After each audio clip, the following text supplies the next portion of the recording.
later in the night, she did kiss me at dinner, but then later in the night, I was going to the bathroom and she barged into the bathroom and like was like, I want you, and like sat on top of me on the toilet and like started making out with me. And it was really hot. And anyway, we proceeded to have sex the next night.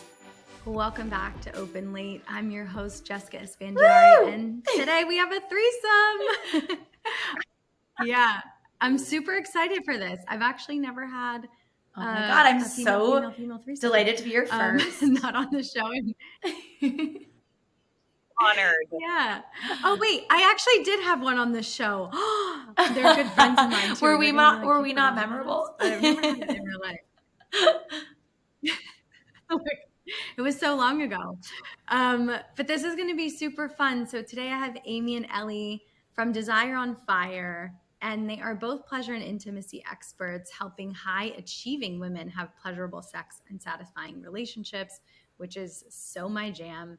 And this is a transformational coaching company and an intentional sisterhood community, which everybody listening knows that I'm like, community is my thing. And I'm so happy that we're dropping in. I mean, you two do all of these incredible things that, you know, I love and that I attend, and that, you know, facilitating retreats and events and coaching programs, teaching thousands of women how to create wild, confident intimacy, hot sex, and fulfilling relationships. So I can't wait to find out what brought you to this life, to this lifestyle, to being best friends. Thank you so much. Welcome to the show.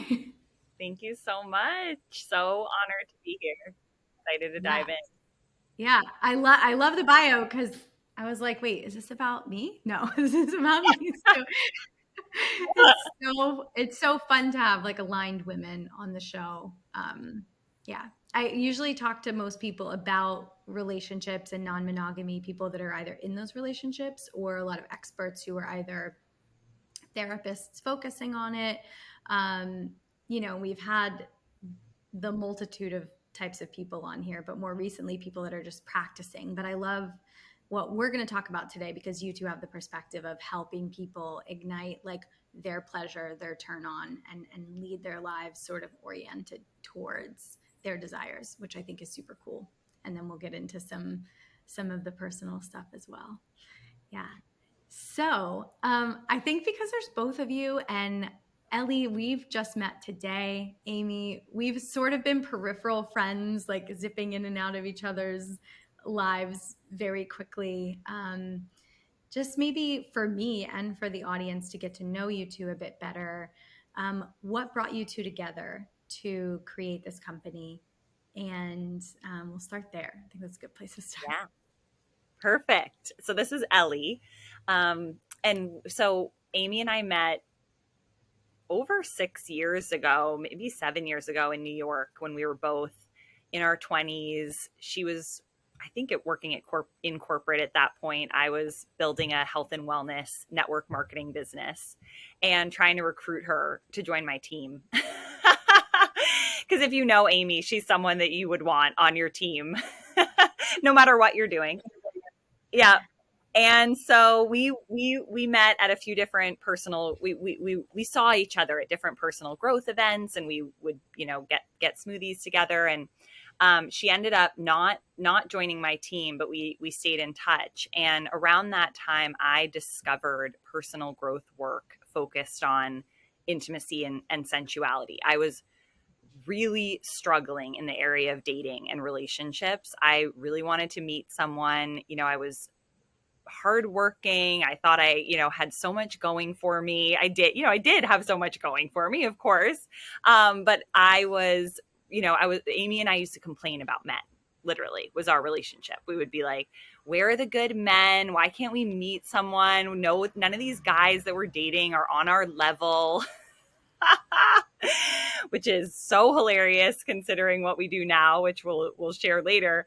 But so I then was like in enough pain that I sought out growth work in this area. You know, I had invested in my business and in my personal growth and transformation, but I had never, you know, really looked at my blocks when it came to sex and intimacy and pleasure. You know, I was all about achievement and, you know, crushing goals and making money and being a boss babe. And I just was totally disconnected from my body and my sensuality and my pleasure and my desires. I didn't know that at the time.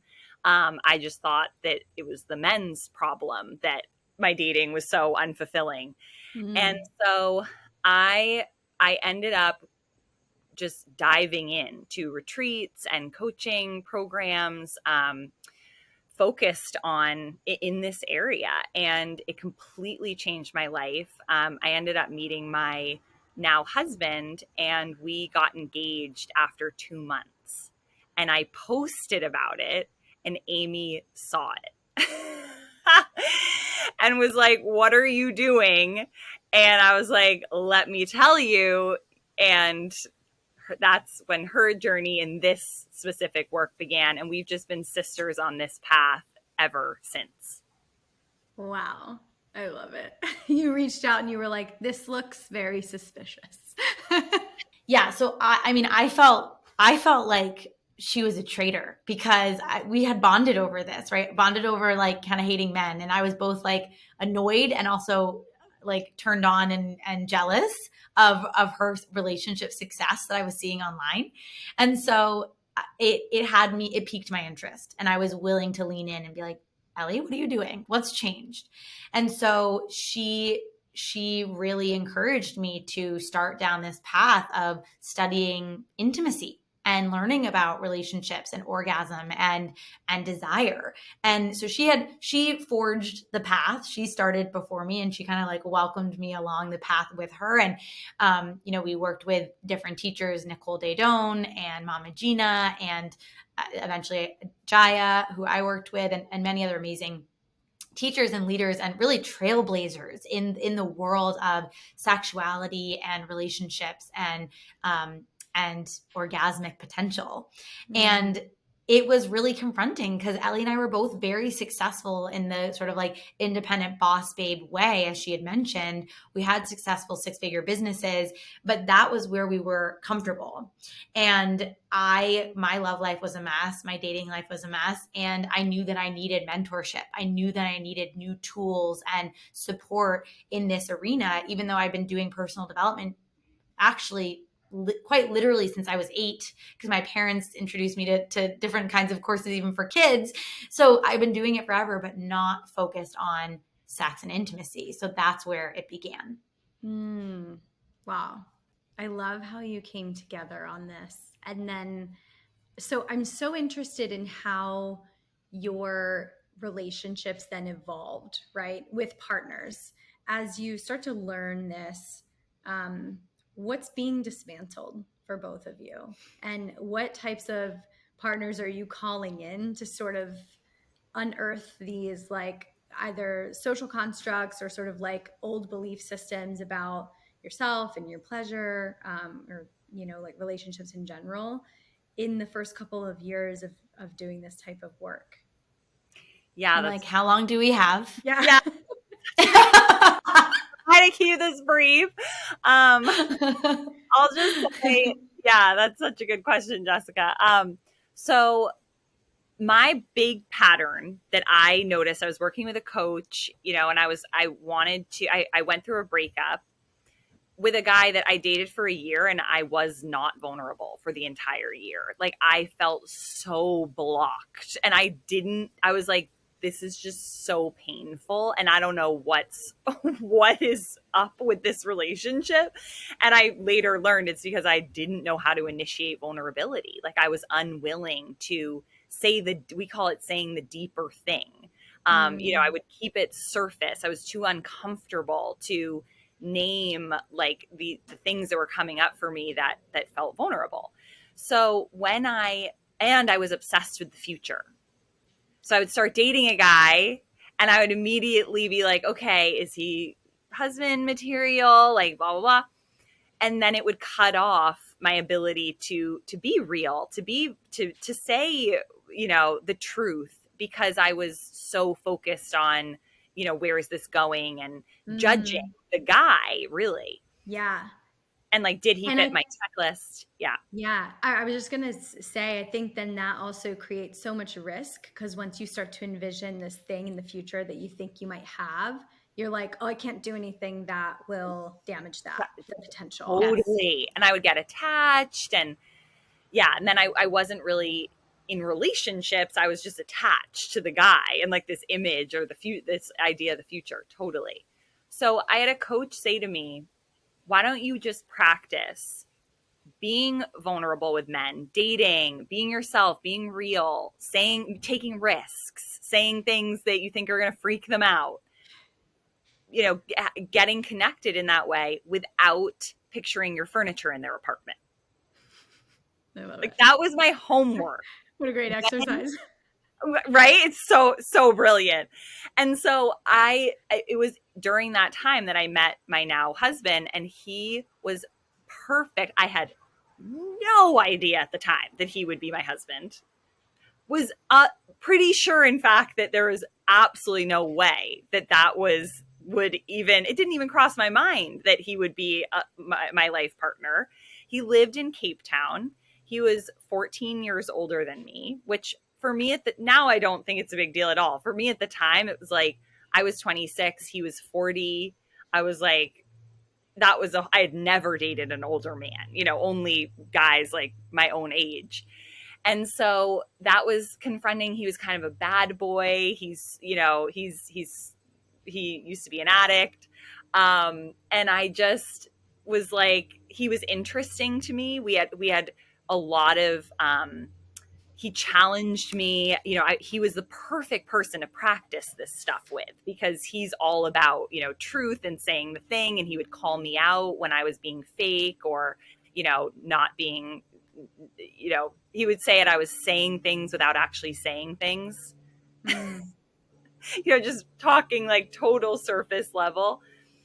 So we started practicing. We were practicing orgasmic meditation. We were going out on dates. I was naming things like, I never know what to do when the check comes, because I want the guy, I want the guy to pay, but I feel like I should offer. And, and we would talk about it. And I had never been willing to do that. It was so freeing. And yeah, and so that started to totally rewire how, the way that I engaged, the way that I related, because each time I would say something where I was like, okay, this is going to scare him off. He's going to think I'm crazy. This is going to be weird. This is going to be awkward. And I would reveal it. He loved it. And he was like, oh my God, I'm so glad you brought that up. I've always wondered that too. Or, wow, I love your honesty. Like, he was so affirming each time that I was willing to take that risk. Oh my gosh, Jessica, at one point I had to come clean that I had been faking orgasms. Oh my gosh, even with him. Oh yeah, I was still faking orgasm. I could. It was like there was one time where I intended not to, but I couldn't help myself. I was like, I started to fake it. And then I was like, shit, I actually, this is a really, like, I have to come clean about this, or I have to just end it. And I actually realized I actually tried to end it.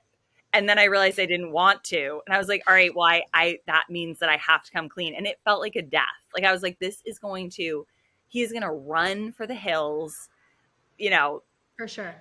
And it was so scary. And I cried, and told him, and I thought it was going to be over. And he was like, wow, I am so grateful that you told me that. Everybody lies, but the fact that you would come clean about that and share that with me. And he's like, now we can actually have a sex life, because you're actually being real with me about your pleasure and your desire. And, he got what a big deal it was and all of that. Wow. So yeah, so that really sums it up for me. It's just been taking off the mask again and again, and like who I think I need to be to get the guy to like me, and realizing that is such a barrier to authentic, to like the real connection that I actually want, and being willing to take the mask off, say these things that I find so embarrassing, so vulnerable, and then see that it really creates such deeper intimacy, and allows for like real relationships, which is what I always wanted. Yeah. Yeah. Well, thank you for sharing. I mean, this is so juicy. I'm definitely I'm not even gonna comment. I'm just gonna let's let this marinate. Aimee, let's bring you in. I would love to hear the Yeah. dynamics of the relationships and maybe the shifts in the trajectories as you started doing this work for yourself. Yeah. Yeah. Yeah. I'm like, there's so many stories where that came from. You just have endless, but yeah. So for me,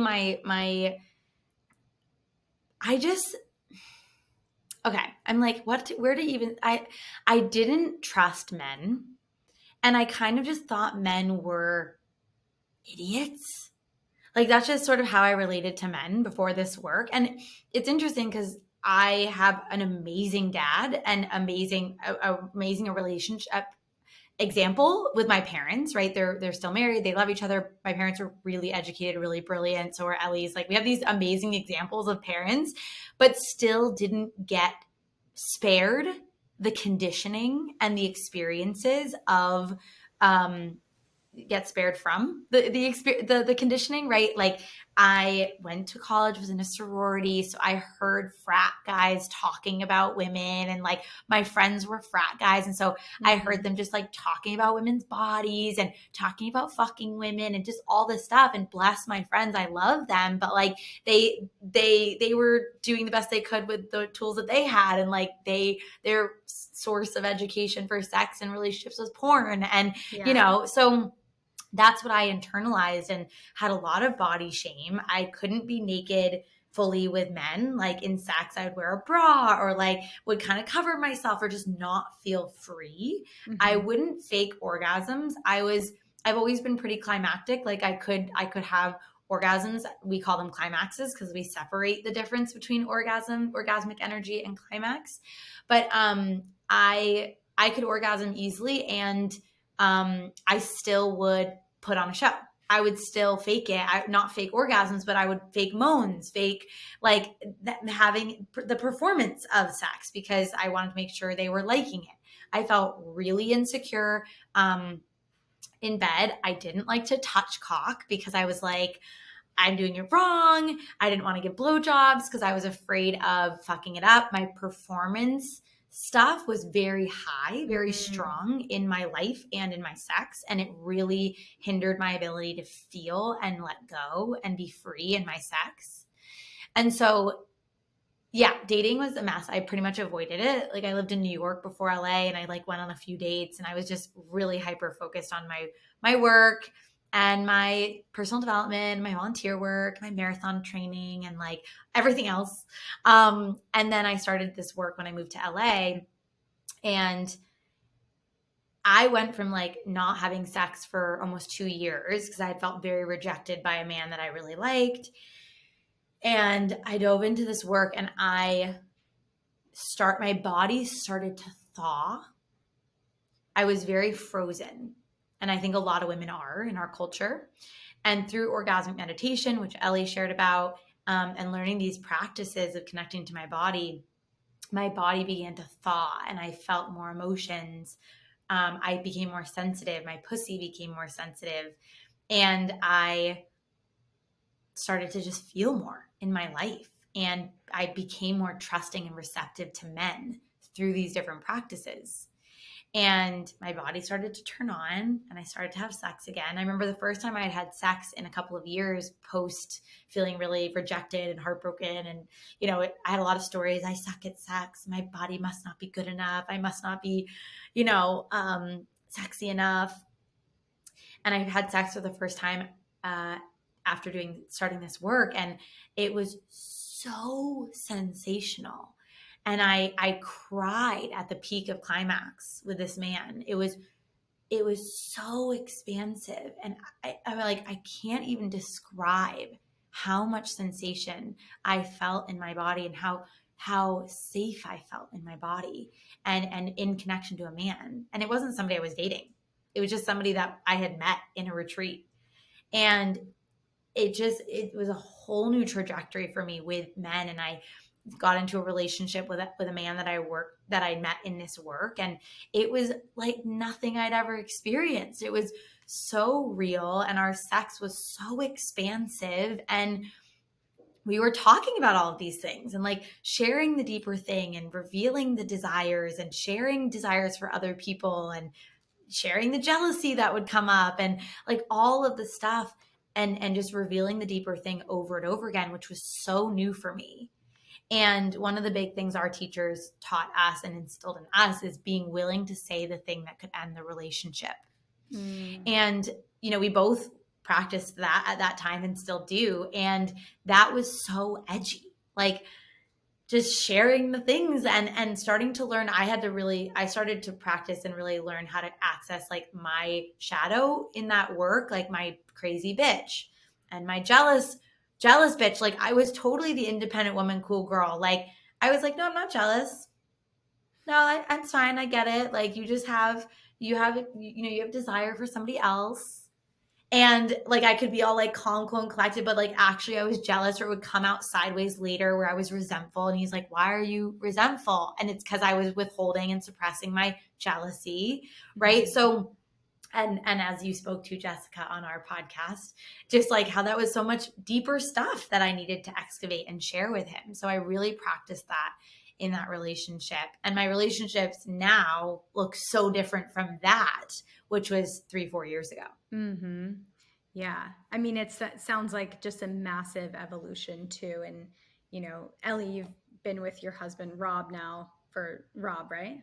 It's Rob. Yeah. This Yeah, Rob. time. And Aimee, you've had like a few different partners, I'm guessing, more consistent, like that you've built relationships with over these last couple of years. But what I really wanted to just touch on, and well, you said it, Aimee, in sort of your explanation, is you had so much safety.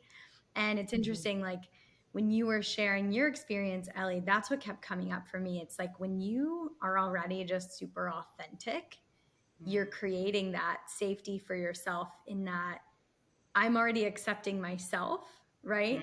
As like who I am, and bringing my whole self to the table. So it's almost like if there is, it's like if there is not a rejection, but like a cause for somebody to not want that version of us, if we fully bring it and we're like comfortable with ourselves, it's like, okay, cool, somebody else will, when you get to that place where you can fully be yourself. And so it's almost like I kept hearing safety in your story, and then Aimee, you said it, and I think that is like the number one thing we need to allow ourselves to be like fully expressed sexually a lot of times as women. I mean, for a number of reasons, not only like emotional safety and security, but physical safety and security, and all of the things. It's like we have to have that before we can fully surrender to our bodies. Yeah.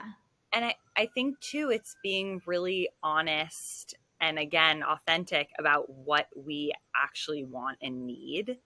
So I noticed, in my relationship with my husband, when we first met, he was just out of a relationship. So was I. We were like exploring, all these different arenas. And he really thought that he might be not non-monogamous. Like he had this really not great relationship, same as I had, right before we met.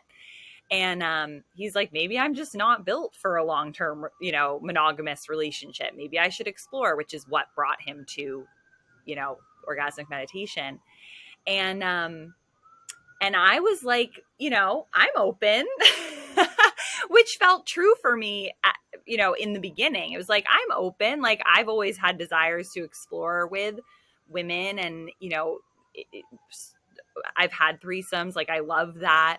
And then there was a certain point where I was like, oh my God, I actually like really want to claim this man. Like I and I want him to claim me. I want this depth of commitment that is beyond anything that I've had before. And it was really edgy to own that. Really challenging to and because again, it's like saying the thing that could end the relationship. Like I actually had to say to him, I'm a no to non-monogamy right now. Like, I want to be monogamous with you. And and let him choose that or not. But being clear in myself that that's what I wanted and needed, like, with him. And he did opt into that. And for me, that's when I was really able to let go, like really able to open my heart and receive him. And and then it was years later, that I was like, oh, I actually do want to explore with women. I actually do want to do, but it was like I had to really own, for me, I had to own that desire to be like fully committed to each other before I could open up. And that's, anyway, just along the lines of safety. I found that I think that that is so important, is knowing for ourselves, like, what, because that's what I didn't used to do. I was like, oh, well, what does he want? Or like, what does he want to hear? It kind of Yeah. I'll subtly just go with the manipulative. flow. Exactly. And then I never felt safe because the guy didn't even know who I was or what I really wanted, because I wasn't really willing to risk. I wanted him to like come in and give me what I wanted without me having to ask for it. And it just doesn't work that way in my experience. Or if it did, we wouldn't even be able to receive it. Right. I think like most of our problems, our meaning our 20-year-old selves who were dating, like hating men and thinking that like we had it all figured out, we could have really been supported by someone saying, hey, men are not mind readers. Like, course over. I would have paid, Mm-hmm. looking back, like thousands of dollars for that course, because I was Yeah. the same way. You want them to sort of have it all figured out without Mhm. really explaining, because that's like what we see in fairy tales and Totally. movies. That's a fantasy. Yeah, but I would love to just go a little bit further in your relationship, Ellie, because you just mentioned it wasn't until later Mhm. you opened up to explore with other women. Now, was that like with your husband in? Yeah. Okay, let's go into Yeah. this a little Yeah, totally. So in those early days, he had a very clear desire to be with multiple women at the same time. And it felt so out of my range. Like, I was like, I'm not gonna be able to stay conscious. Like, I'm gonna be way too jealous. I could just, like, I look back now, I didn't have the language or the kind of awareness of this then, but I needed more of a foundation with him in order to be able to like hold, we call it holding the sensation of that, like being bit. able to really stay present and conscious and like open in an experience like that. So he, fully let go. He was like, all right, I will let that go. Like, that is a desire of mine. And we actually did have a kind of an experience with we were working with a tantric woman having sessions, and we did a little exploration with her, some hands-on just touch with him that at the time kind of satisfied that desire that he was having without it needing to be like a full-blown experience, which I was not ready for. Right. Which I'm such a fan of, by the way. And Oh I my think God, if you, totally. yeah, for people who listen to my show, they've heard me say it before, but I'm always like, if you're not ready to step into like this open relationship, like hire a professional. Oh my I God, probably sound like a broken 1,000%. record. No, Yeah. I love that. And for sure, it was so healing. I felt so safe. Hmm. Like, she had really clear boundaries.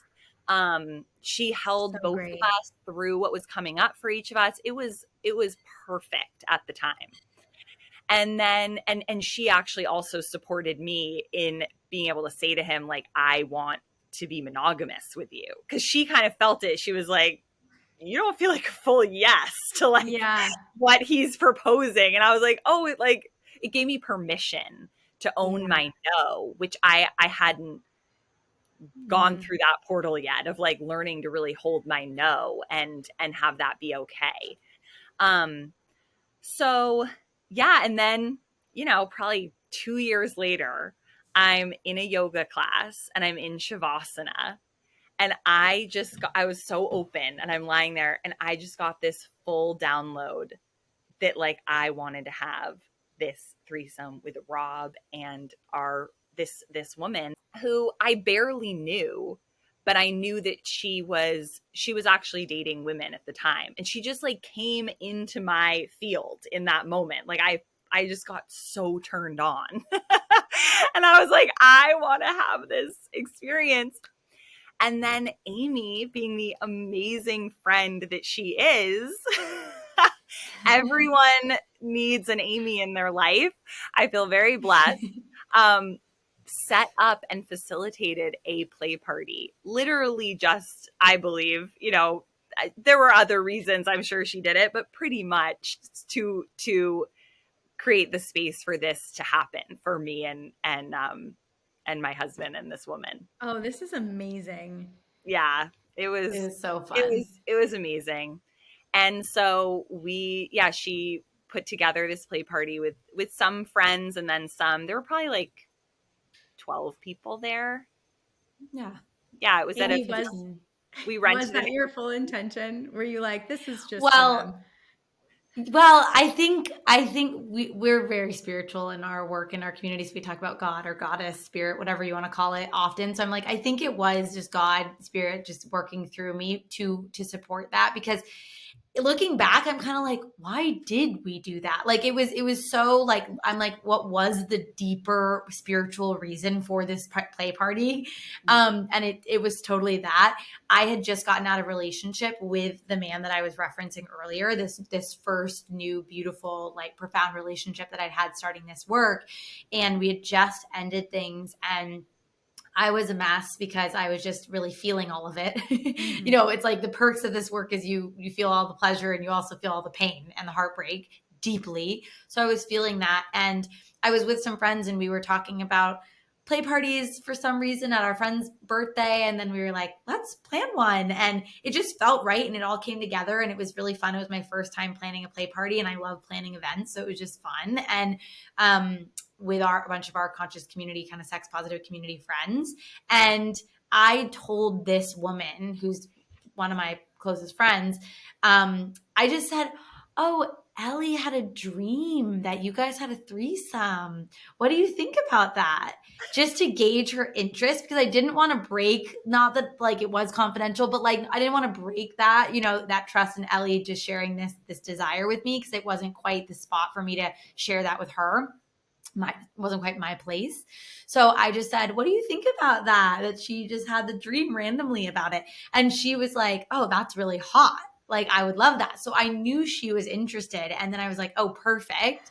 And I invited all of them to the play party. And I ended up like crying through the whole play party because I was in my breakup. But I was so in awe. I was actually, because I had learned to hold all of this sensation in my body, as Ellie mentioned, I was holding both my grief, my heartbreak, and my absolute awe and joy and the pleasure of seeing my friends having this gorgeous sexual liberating experience. Those three, and then so many of my other friends who were there. So both were true. It wasn't super sexually pleasurable for me that day, but I loved seeing the ignition of this little throuple. That's incredible. Wow. I mean, go ahead. Please take us on this journey then, because Aimee said throuple. So now I know that this is not just a one-time thing. Yeah, it was wild, Jessica. Like I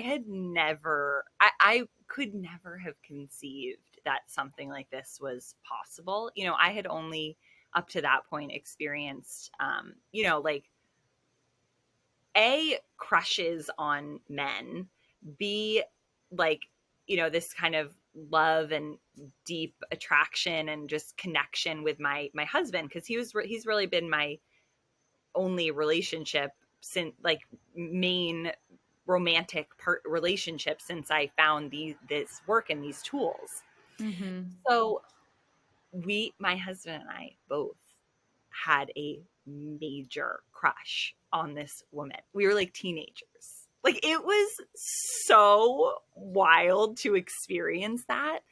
And again, I felt so solid with him at that point. We were married, like we had done a lot of work together, coaching programs and retreats. And I was starting to lead retreats with Desire on Fire. So I just felt the work, Aimee and I had started our company at that point. So I was feeling really confident in myself and my gifts, and my purpose.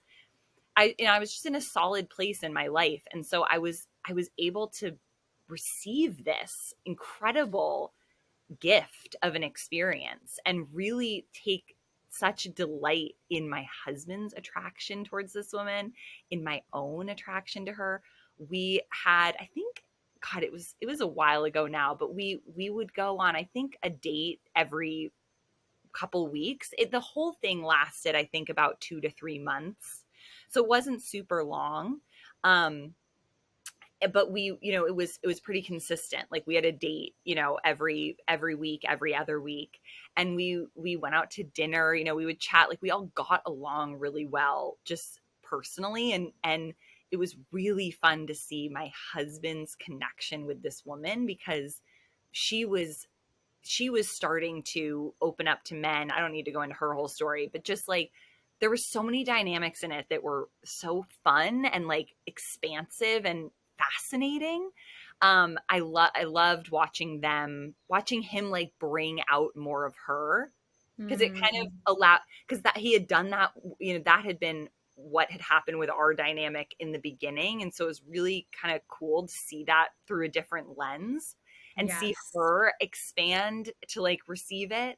And then my husband's like really penetrating, doesn't like I said, doesn't stand for like masks or, and it can make you squirm. But it was just really fun to watch that. And then we just had the most incredible sex. Like we did everything. Like, I don't even know, like, all my fantasies I'd ever had about being with women. I also felt safe for the first time to really explore with a woman, because I had always felt kind of, I don't know, I just hadn't had the confidence maybe to really explore that, even though it had always been a desire.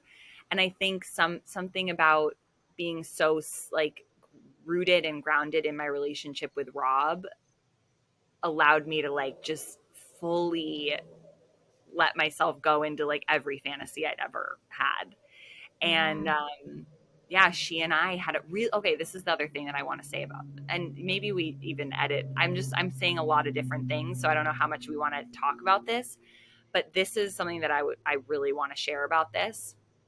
It really, the whole thing was actually initially about me and her. We were really into and attracted to each other.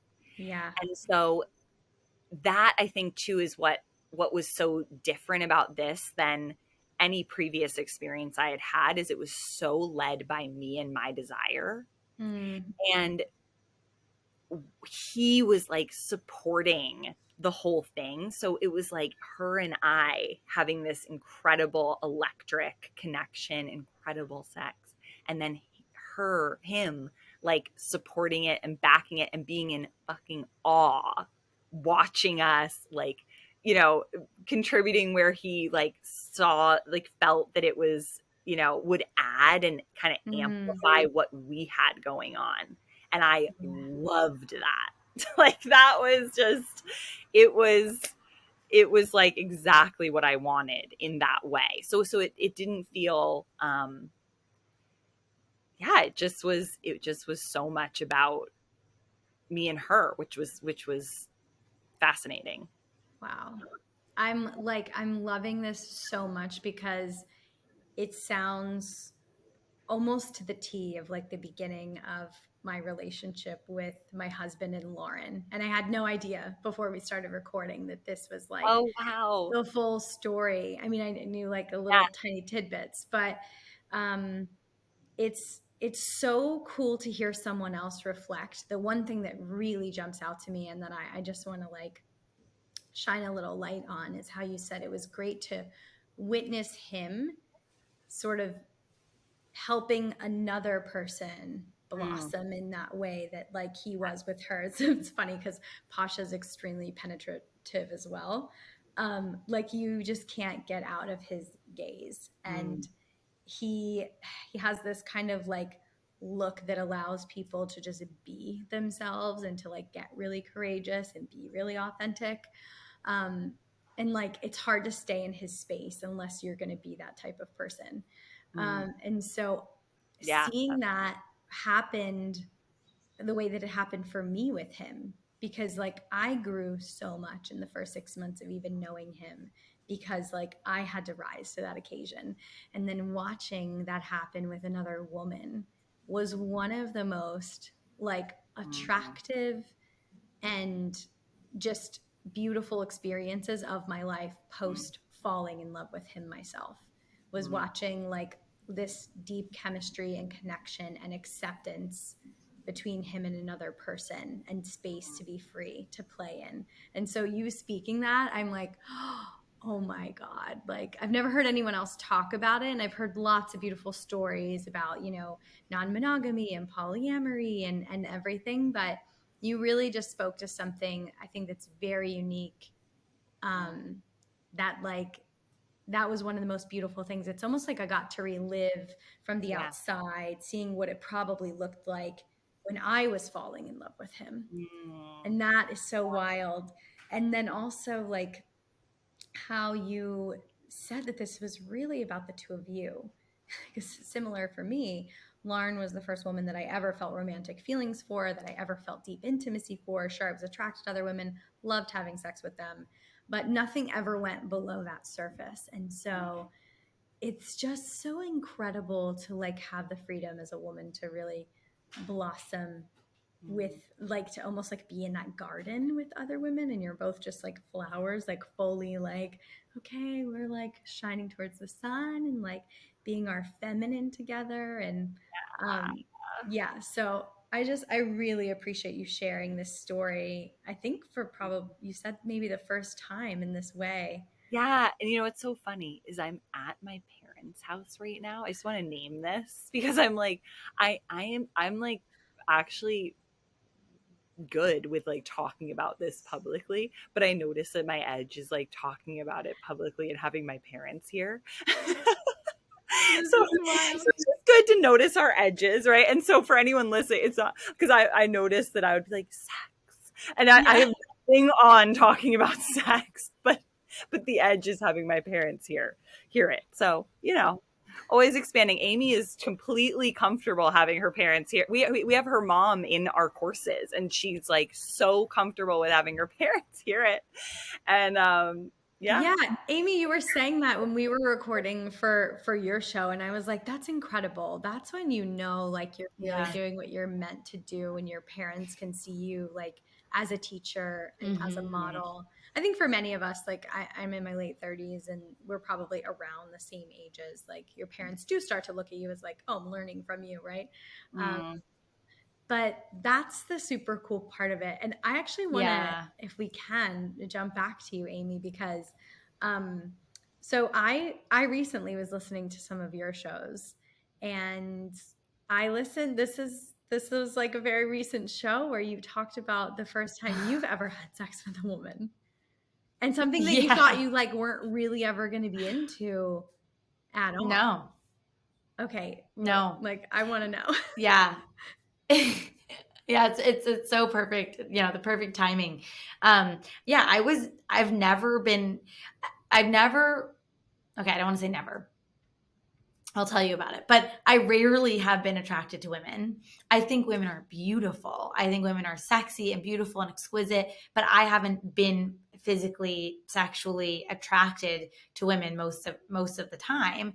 I've, like you, Jessica, when I interviewed you for our show, you know, had made out with lots of women in high school and college, and just like, you know, drunk at parties and whatever, but nothing conscious, nothing really from like a place of wanting to like really having a desire to explore. And I had a big crush on my best friend when I met her, because she was gay at the time, doesn't identify as gay anymore. She dates men now, but at the time she identified as gay, dated women, was very like pixie cut, like shaved her head, like very looked like a lesbian, you know, if you will. Obviously there's lesbians of all colors and shapes and sizes and looks and all the things, but in a stereotypical way. And she's really hot. And when I met her, we became instant best friends. And I was like, not only do we have the emotional intimacy, very similar. I related a lot to how you share about Lauren, Jessica, and your relationship now, and how it doesn't feel as sexual, but it's like deep, deep, deep love. And this friend and I still have that deep love. Like, even though we're not romantic or sexual, it's deep intimacy and forever. We call each other soulmate best friends. And so we were developing this soulmate best friend relationship, and she was hot and into women. So then she had this kind of like magnetism around women, right? So I was like, wait, I feel like I have a crush on her. This is weird. Like, I've never had a crush on a woman. And actually, as I started to do this work, I realized I had to tell her, because I was practicing saying the deeper thing and revealing my desires. And I actually called Ellie and was like, Ellie, I have this confronting as fuck desire for my best friend who I'm living with. Like, I can't tell her. And Ellie was like, yeah, I mean, you kind of do. Like, this is the work, is like, pushing the growth edge and sharing it no matter what the other person's going to say. And so I told her, I admitted this desire, and which really was like, I wanted to make out with her. And I felt humiliated, as I often do, sharing vulnerable, tender desires still. Forever, probably. It can feel quite humiliating to admit our big desires.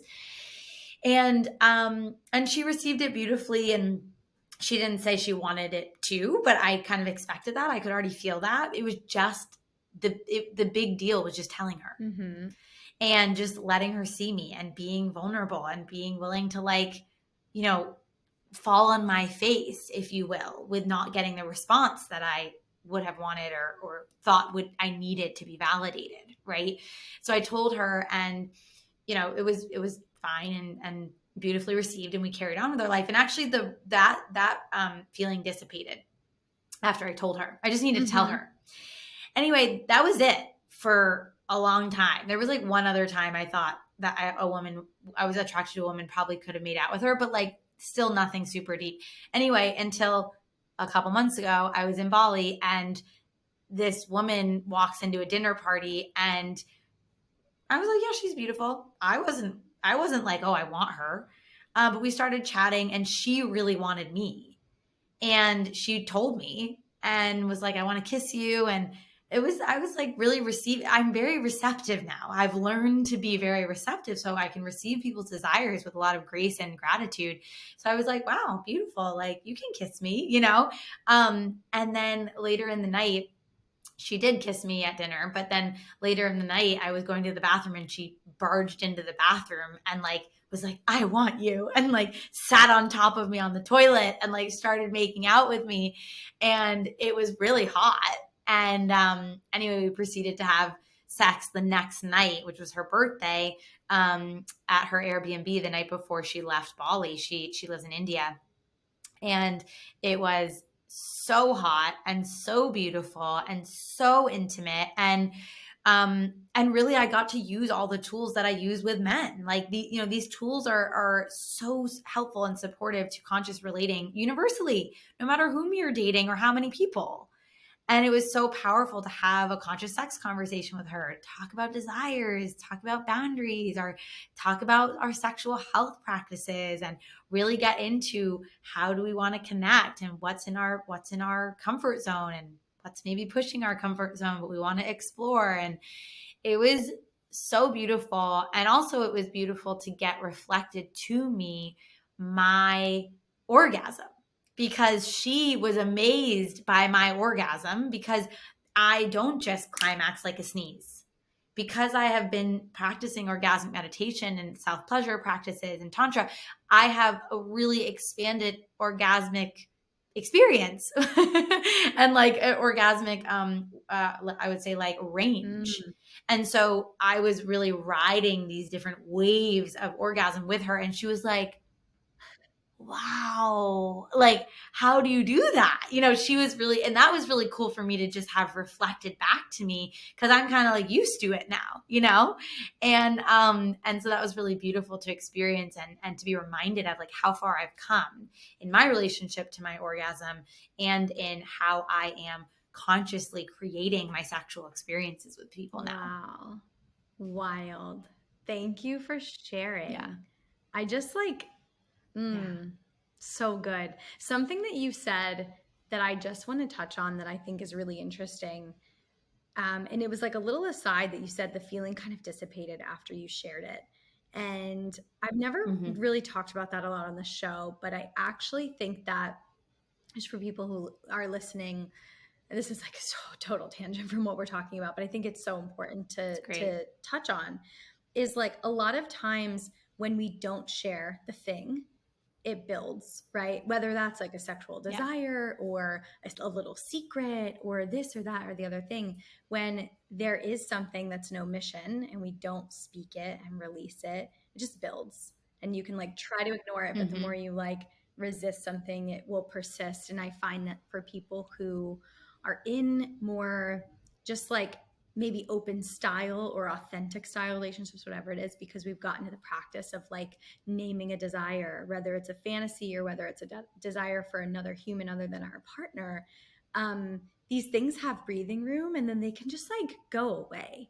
Whereas when you're in like a very closed monogamous relationship, maybe because a lot of my listeners are interested in opening up, I think honestly that's where we breed a lot of infidelity, because it's like I have this thing and I can't talk about it, I can't admit it, I'm trying to sort of like shove it down, whether that's like a secret or anyway. So when you said that, I was like, this is really interesting. No one's ever really put this into perspective. And so I love that because it's so true. And then this was your roommate. So you went on to continue to live with this person, and it wasn't weird and it wasn't awkward and it wasn't any of the things. And so I feel like if we could all get into the practice more of just like speaking what's actually going on, because the energy's happening anyway. Like our energies are communicating whether we're going to physically say it or not. I thought that was really cool and beautiful. And then going into the story with this female partner, it sounds like you being receptive and being willing to sort of see where things go, like really allow you to go into spaces that otherwise you might be closed off to. Because you said it wasn't like you ever wanted to do this. Now, having this like amazing experience, do you think this is something that you'll potentially want in the future, or are you still in that space where you're like, I still don't think I'm attracted to most women, and this isn't something I would like? I'm still not attracted to most women. Yeah, I would say I'm still not attracted to most women, or don't feel like a pull towards most women. But I definitely noticed, like right after, I was like, I feel like that yoga teacher is kind of like pulling me. Like I could kind of feel like other women's desire in a new way, because I think I was like all of a sudden available to see it and feel it. And I was like, and then another friend, like this woman came to a dinner party at my house, and she's a friend of my friend. She's like, I loved Aimee. Like I really loved her. Like I want to go on a date with her. And this is a woman who's also straight. And like, I was like, what? Like, these women want to take me on dates. Like it was so fun to receive that energy, because I was all of a sudden open for business in a new way. And I think just was attracting that. And I felt more open to playing like with one of my best friends. We want like two things are really important to us. One's she and her partner had been talking about having a threesome, and you know, she shared with me soon after that, like we actually would be open to having one with you, because one that with him, and I also that we trust her and we really trust you, and I really trust you not to like pull on his energy or try to like take him or like be leaky in your sexual energy. Really trust you to be fully embodied in your orgasmic energy and like really actually be honest about what you're feeling. And so we had been talking about potentially, actually we decided it wasn't quite resonant yet to have a threesome. So we talked about giving him a cock massage together. And that felt like the true, like more aligned thing to start with. And I was like, yeah, it sounds so fun. Like, I'm so honored to be welcomed into your relationship in that way. And now that I'm dating someone, like all of that is kind of new for him. So he's like, and he's also friends with them. So he's like, I don't know about that, so that's kind of paused. Like we've tabled that conversation right now, but I do feel more open to like playing with friends, playing with women, because I was open to it myself sexually. And so now I'm like, oh yeah, I can totally get turned on to playing in spaces with women for sure before this. But I was like, I don't really want to touch pussy. Like, even though I love and appreciate it deeply, since my work is pretty much devoted to it, I just wasn't very attracted to with another woman, and in connection with pussy or pussies, I'm like, hell yeah. Even though I didn't lick her pussy, I have to say I don't know if I'll ever do that. But I really enjoyed touching her and being in connection with her and in her pleasure. So I would definitely do it again. Yeah. Amazing. Well, thank you for Yeah. sharing this like an incredible experience with us. Both of you, I feel like, have been able to really show people and explain like they're more than just fun stories. These are like sort of groundbreaking, relationship shifting and molding experiences. And I know for myself as a woman, like I think I don't know if I said it earlier on this show or on Desire on Fire, but I feel like it was like an initiation into my womanhood the more I was like open to having sex with women. And not that you need that to do that, but I would Totally. love to shift a little bit into your work, because we could talk all day. But Yeah.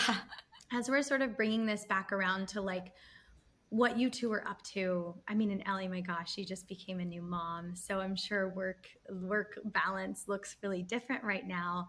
But just hearing your stories and how you two are like the kind of women who are like, I'm jumping in. I'm like committed to all of this stuff that I teach and the tools and using them in my own life. So I imagine anyone listening to the show right now is like, fuck yeah, I would want to work with them.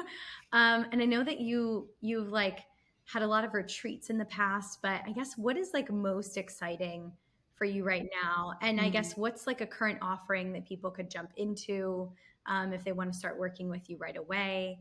Where can people start? Thank you for that question, Jess. Yeah, we would love to have anyone who's listening get involved. Our community is really amazing, and I think very special and unique, and with a huge emphasis on sisterhood and saying the deeper thing, not just in romantic relationships, but also in friendships and sisterhood, which creates a lot of beautiful magic. So we host a huge event every year called the Desire on Fire Experience. And it was 300 women last year between in person, 150 in LA, 150 virtual. And this year it's going to be 500 is the vision. So 300 live in LA with us and 200 joining us virtually. So we're holding that vision for 500 women. And it is our favorite. I mean, I say this about a lot of things that we do because I'm really obsessed with our work, but it is seriously, I think, my favorite thing that we do, because we get to welcome in so many women from all over the world in one place. And the energy in that room is like nothing else. And it's women who have been on their transformational path and spiritual and sexual awakening path for many years, or are brand new, or anywhere in between. Everyone is welcome. And yeah, it is this year, October 29th and 30th, 2022. And it is just outside of Los Angeles in the Valley. And yeah, anyone who's listening, if you are turned on about any of the ways that we're speaking about relationships, these types of tools, if you want to learn these kinds of tools, practice these types of exercises and ways of being and relating in your life, then you are so welcome to come to the actually closer to the date, but we really experience. And yeah, it's only available to join in person right now. We will open it to be available to join virtually. We want to encourage women to move mountains and be unreasonable to come in person, because there's nothing like it. So The weekend is $695, but Whoa, anyone who's that's a huge listening to this, discount. if you use the code OPENLATE, Thank then you can sign up you. for $195. Yes. Yeah. Yeah. Well, we want to make it so accessible for as many people as possible. Yeah. So we'll give you the link. You know, it's just desireonfirelive.com. So we'll And it's of course share that, and it's 2 days would love for at you to a have that in the show gorgeous notes. hotel in outside of LA. And oh my gosh, we do the most incredible exercises and sensual movement with hundreds of women in a room together. Lingerie optional. It's so powerful. Like life changing. I know. I'm like, I Jessica, think I I hope you're. will. I want you to think I come. will. Like you're so Yeah, invited. I was gonna say, is there orgasmic meditation? Maybe I'm Definitely. there. You would like You got to come. Yes. We're not, we that. don't teach That's that at our there. highest Okay. level. We only teach that at our highest level program, but we Yeah. do talk. You know, we. It's really our. I would say that the main themes of the weekend are. I mean, for you, Jessica, and people who are listening to this podcast, and you know, like in this conversation already and loving this, what we learned some really unique things that you probably heard us kind of talking about in this interview that I haven't heard taught in other places. So while you have all of your incredible tools, and those of you listening, like, you know, for relating and sexuality, and you're already, I mean, how amazing that you're listening to this podcast and already in this conversation. And we just offer some like specific perspectives and tools that are so life changing that I'm like, I just want every woman to have them. Like things that we teach about jealousy and sisterhood and like just that I haven't heard taught in any other places. Money. Yeah, really, it's like money and sisterhood are two of the main focuses of the weekend. Like women heal sisterhood wounds that they've had since like third grade and go on to create such different dynamics in their relationships with other women. We do also share a lot about men, of course, always, and our relationships and ways that we've shown up that have been, you know, just it's such an up level. The women that are there, that's the other thing, is like for women who are into this kind of work and these kind of conversations, like literally being in a space with 500 other women in person and virtually. We'll probably have about 300 there live. And then another, you know, couple hundred on Zoom who are like-minded and also in this conversation, because that's something that we find a lot is women have desire for this. They like see people talking about it, but it's not necessarily the norm. It's not like all your, you know, friends that you've had forever are on the same page. And so getting to come to a place where we guide you through like opening up, getting vulnerable, connecting with other women around this stuff that they can feel isolating or can feel, you know, like you can only talk about it necessarily with certain people, can be really healing. And we've had women create friendships I'm sure. at this weekend I can that just they imagine continue like on, the friendships, you know, for life. the businesses that come out of it, the potential relationships even that, you know, deepen Oh my and God. maybe become intimate. Oh man. Totally. Yes. Wild. Well, Yeah. All of that. We love in person, you know, we there's just something so powerful about in person. And we do virtual stuff as well. But yeah, there's as really we no all know, like in substitute for person it. is And I just so think like freaking having fun. hybrids are great. And, you know, COVID taught us a lot about like what we can actually do online, which is amazing. But there's really nothing like being in a room with, like you said, all of these like-minded people, the momentum and the energy and sort of the just magnification of all that chemistry and that manifestation power, right? When everyone's like focused on the same goal. Wow. Well, thank you for speaking to it. Yeah. And I just want to say one other thing that, of course, even if people aren't interested or ready to come to an in-person 2-day event, also they can just follow us on Instagram. We love to connect there, and you know, it's where we hang out and really love to share our work. And so they can follow either of us. It's just our names at Aimee Batuski or at Ellie Montgomery, or at Desire on Fire. And that's where we'll share about other things we're offering, you know, free master classes and things like that. Other ways to get involved in our community if people are interested. Yes, amazing. Well, thank you, ladies, so much for this incredible episode, for sharing both of your perspectives and your journeys, so different, but common themes in the way that you live your lives and are committed to the work and the growth, and just being like such beautiful models for other women. And for those of you listening, yes, please follow these two on IG, because they have lots of other offerings as well. This is sort of like the tip of the iceberg. And I'm glad you spoke about this one because it's so exciting. And I mean, by the time this episode comes out, this will probably be like a month away, you guys. Perfect. My loves. So like, let's all go. Let's yeah, everyone go. Everyone come. We're all going to go together. DM me if you're thinking about going. Again, the code is open late. And yeah, for that massive gift, thank you again, because what a sweet gift to share, making it so accessible for everybody that do up level, really. Totally. Thank you, ladies. Yeah. Thank you so much for having us, Jess. This has been so much fun. Yes. Okay. Well, I'll see you all next week. Bye.